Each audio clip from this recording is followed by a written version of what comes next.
100% sure na itutuloy ko tong series na to kasi decision ko din na magpatuloy sa mga pag-aarte and everything kasi gusto kong maging artista. Now, if you are saying that, ano ba yan, minor ka, illegal yan, ganyan-ganyan, please, ano na yung mga napanood natin ng childhood natin ng mga teenagers pa lang nakikipag-sex sa mga scenes and everything. And what about do sa mga siguro let's say 3-4 years old sa Hollywood. Ito, ano na lang para hindi na masyado mahaba yung paliwanag. Oo. Ito lang naman yun eh.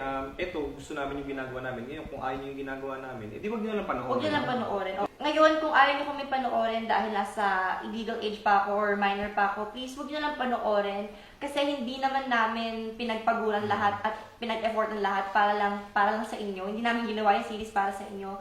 And Ngayon, kung ayaw nila panoorin, dito na talaga nila malalaman kung tutuloy pa nilang panoorin o hindi dahil magre-request ako ngayon sa inyo. Kung pwede akong makakita ng isang kissing scene.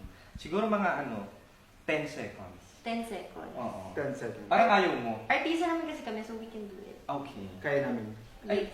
Again, yung gusto ko yung Yang ano yan. eh. Oo. Oo, kaya. Aalis na ako, baka storbo ko dito. Grabe, ano ba? Ano bang kissing dito?